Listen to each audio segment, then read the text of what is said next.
لما كنت في ورشة عمل عن التعافي بالكتابة. الحقيقة جات لي أسئلة لطيفة جدا من كذا حد. لما بقول إن إحنا علشان نخفف الشيلة من الأفكار ومن من المشاعر السلبية تجاه آخرين، إن إحنا نبدأ نكتب اللي مزعلنا من حد. لو إحنا مش قادرين نواجههم، مش قادرين نفهم لسه طريقة المواجهة إيه، إن إحنا نتخلص من المشاعر دي أو من الجرح اللي إحنا مجروحينه من الشخص اللي قصادنا. نكتب نكتب نكتب من غير فلترة خالص. فالحقيقة إنه ست قالت لي طب وانا هيفيدني ايه يعني لما اكتب؟ انا عايزه اقول له اللي مضايقني علشان هو يحس باللي هو عمله. نفس السؤال اكتر من حد سأله بنفس الصيغه، انا هستفيد ايه لو كتبت؟ وفي النهايه انا عايزه اقول كل المشاعر الوحشه التقيله اللي جوايا في وش الشخص اللي قصادي او اللي اذاني.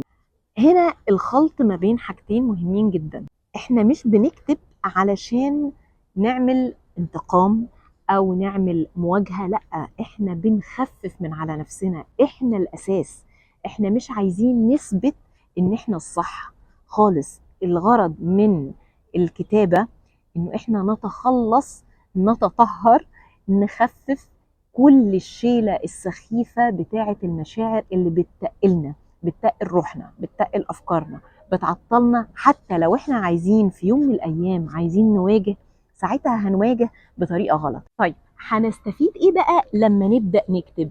لما بنبقى متضايقين من حد وبنبدا نكتب، بنطلع كل المشاعر اللي هي الطبقة الأولى دي، اللي هي فيها البهاريز، اللي هي من غير فلترة، من غير منطق. بعد ما بنزيح الطبقة دي وبعد ما بتطلع تلقائيا، لما بنكتب بالورقة والقلم المخ بيشتغل، الوصلات العصبية بتاعتنا بتشتغل، فالمنطق بيبدأ يتدخل.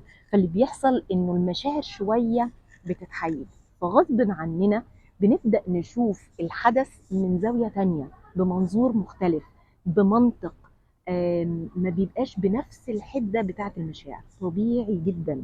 مش حتى يقول لك اقعد واهدى، هو نفس الشيء. تخيلوا لما احنا بس بناخد وضعيه القعاد المشاعر بتهدى، فما بالك لو قعدنا وبدانا نكتب ونطلع مشاعر وحشه سلبيه، احاسيس ممكن تبقى هي الدفعه الاولى. بعد كده الهدوء بيحصل، بنبرد. ولما المشاعر بتبرد اللي بيحصل انه المنطق بيشتغل. بنكتب عشان نتحرر، مش عشان الاخرين نواجههم، مش عشان نطلعهم غلطانين، علشان احنا نبقى كويسين، عشان احنا نبقى مرتاحين. ده الاهم.